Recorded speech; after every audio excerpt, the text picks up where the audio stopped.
हम लोग UP board 2020 के एक्स एक्स सेट का नवा क्वेश्चन पढ़ेंगे। तो नवा क्वेश्चन है, स्थिर वैद्युतिकी का गॉस का नियम लिखिए। इस नियम का उपयोग करते हुए एक बिंदु आवेश के कारण वैद्युत क्षेत्र की तीव्रता का सूत्र प्राप्त कीजिए। S1 S2 दो सकेंद्रीय गोले ये दिखाए गए हैं। S1 पर चार्ज Q है और इस पर बाहर वाले पर चार्ज 3Q है। तो S1 S2 से संबद्ध वैद्युत फ्लक्स का अनुपात ज्ञात करना है। S1 के भीतर ये 3 परावैद्युतांक का यहाँ पदार्थ रख दिया जाए तो S1 से बद्ध वैद्युत फ्लक्स में क्या परिवर्तन होगा उसको देखना है। तो इसी का अथवा भी पढ़ लेते हैं। समविभव पृष्ठ से क्या तात्पर्य है, इसकी महत्वपूर्ण विशेषताएं बतानी है। आवेश Q दो खोखले सकेंद्रीय गोलों पर जिनकी त्रिज्याएं R1 तथा R2 हैं, R1 ग्रेटर देन R2 हैं। यानी Q को दो भागों में बांटा गया है, दो गोलों पर बांटा गया है, एक R1 पर एक R2 पर। इस प्रकार से वितरित किया गया है ताकि उनके आवेश पृष्ठ घनत्व समान हो जाएं। तो गोलों के उभयनिष्ठ केंद्र पर विभव ज्ञात करना है। कुछ में वैद्युत क्षेत्र की तीव्रता प्राप्त करना होता है, तो दोनों हम लोग सीखेंगे यहाँ पर। तो अब हम इसका सॉल्यूशन सीखते हैं। तो पहले हम लोग ये स्थिर वैद्युत गतिकी का गॉस का नियम पढ़ा चुके हैं, लिख लेना। वैद्युत क्षेत्र में किसी बंद पृष्ठ से गुजरने वाला वैद्युत फ्लक्स उस पृष्ठ से परिबद्ध कुल आवेश का 1/ε0 गुना होता है, और अगर वहाँ परावैद्युत है तो 1/ε0 के गुना होता है। तो ये होता है गॉस का नियम। अब इससे हम लोग इसका सॉल्यूशन सीखते हैं। तो इसके जो वैद्युत फ्लक्स होता है वो फाई बराबर होता है सिग्मा Q/ε0। तो अब हम लोग S1 इस पर Q1 इस अंदर वाले पर वैद्युत फ्लक्स निकालते हैं तो हो जाएगा फाई S1 बराबर Q/ε0, क्योंकि अंदर वाले पर जो आवेश होगा उसी को लिया जाए। तो अंदर गोले का आवेश Q है तो Q पर लेंगे। फिर S2 का वैद्युत फ्लक्स निकालेंगे, फाई S2 तो हो जाएगा उसका आवेश उसके अंदर का आवेश। तो उसके अंदर का आवेश 3Q और Q मिल के, क्योंकि उसके अंदर कुल आवेश देखा जाता है जितना भी होगा, यहाँ 4Q/ε0 है। तो दोनों के वैद्युत फ्लक्स को डिवाइड कर लेंगे तो फर्स्ट पॉइंट निकल आएगा। तो यह आ गया 1/4, यानी दोनों का अनुपात जो होगा वैद्युत फ्लक्सों का वो 1:4 हो जाएगा।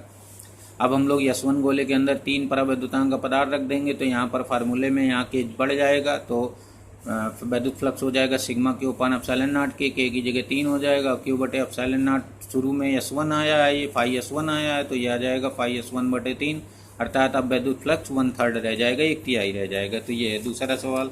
दूसरा इसी का सॉल्यूशन समझिए।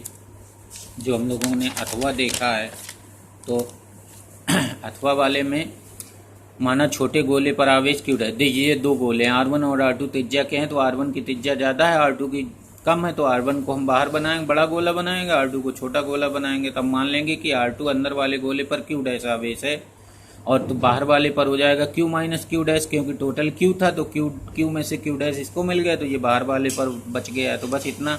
अब दोनों के जो पृष्ठ घनत्व समान है तो पृष्ठ घनत्व समान कर देंगे। तो पृष्ठ घनत्व का फार्मूला होता है आवेश बटे उसका क्षेत्रफल। तो अंदर वाले गोले बाहर वाले गोले का आवेश Q - Q' बटे बाहर वाले का पृष्ठ क्षेत्रफल 4πr1², यही जो इक्वल हो जाएगा अंदर वाले के लिए। Q' आवेश है बटे 4πr2², 4π कट गए, तो ये संबंध निकल आएगा दोनों के बीच का Q - Q' बटे r1², ये आ जाएगा। तो यहाँ पर Q' निकाल लेंगे। Q' माने भीतर वाले गोले पर आवेश निकल आएगा। तो इसको सॉल्व करेंगे तो आ जाएगा Q r2² बटे r1 + r2², ये भीतरी गोले का आवेश आ जाएगा। अब बाहरी गोले का निकालना है तो Q - Q' करेंगे। तो Q - Q' जब निकालेंगे तो ये आ जाएगा सीधे घट कर, ये हमने फिर से लिख दिया यहाँ पर Q r1² बटे r1 + r2², क्योंकि जब घटाएंगे इसको तो Q कॉमन हो जाएगा, और ये जब ऊपर आ जाएगा तो r2² कट जाएगा, r1² बचेगा, तो ये आ जाएगा। उसमें r2² आएगा, इसमें r1² आएगा। अब विभव निकालना है तो भीतरी गोले का विभव हो जाएगा 1/4πε0 उसका आवेश बटे उसकी त्रिज्या। तो ये आ जाएगा। तो R2 एक कट गया तो ऊपर एक R2 बचेगा। इसी प्रकार बाहरी गोले के कारण वैद्युत विभव निकालना है तो आ जाएगा V1 बराबर 1/4πε0 Q बटे R1। अब यहाँ पर मान रख देंगे इसका Q का, तो यहाँ जाएगा QR1² बटे उसकी त्रिज्या और R1² + R2², ये हो जाएगा। इसमें से एक R1 कट जाएगा तो यहाँ पर बचेगा ऊपर R1, वहाँ R2 बचा था। आप कुल विभव देखेंगे तो दोनों का कुल विभव हो जाएगा, उभयनिष्ठ केंद्र पर कुल विभव हो जाएगा V1 + V2। दोनों विभवों को जोड़ देंगे तो 1/4πε0 Q कॉमन हो जाएगा, R1² + R2² कॉमन हो जाएगा, तो ये ऊपर R1 + R2 ये विभव आ जाएगा। अगर वैद्युत क्षेत्र की तीव्रता पूछ रहा है तो पहले गोले के अंदर वैद्युत क्षेत्र की तीव्रता होगी तो वो Q' बटे R2² होगी। यहाँ पर E बराबर जब लिखेंगे E2 तो क्यू डैश बटे आर टू स्क्वायर, तो जब मान रखेंगे क्यू डैश का तो आर टू स्क्वायर पूरा कट जाएगा। यहाँ पर जो आर टू बचा है वो उसमें बचेगा नहीं, यहाँ पर केवल क्यू बटे R one plus R two square, यही इसमें भी आएगा सेकेंड वाले में। जब दोनों को जोड़ेंगे तो आंसर आ जाएगा 1/4πε0 क्योंकि यहाँ पर दोनों बराबर होंगे ना, क्यू बटे R one square plus R two square रहेगा, वहाँ भी क्यू बटे R one square plus R two square हो जाएगा, तो दोनों जुड़ जाएंगे। तो वैद्युत क्षेत्र की तीव्रता ई बराबर जो आएगी वो आ जाएगी, यहाँ पर हम लोग लिख लेते हैं वैद्युत क्षेत्र की तीव्रता अगर निकालनी दोनों गोलों के, तो बीच ई बराबर आ जाएगा 1/4πε0 और दोनों जुड़ जाएंगे तो 2q बटे R one square plus R two square ये आ जाएगी वैद्युत क्षेत्र की तीव्रता दोनों गोलों के केंद्र पर। तो ये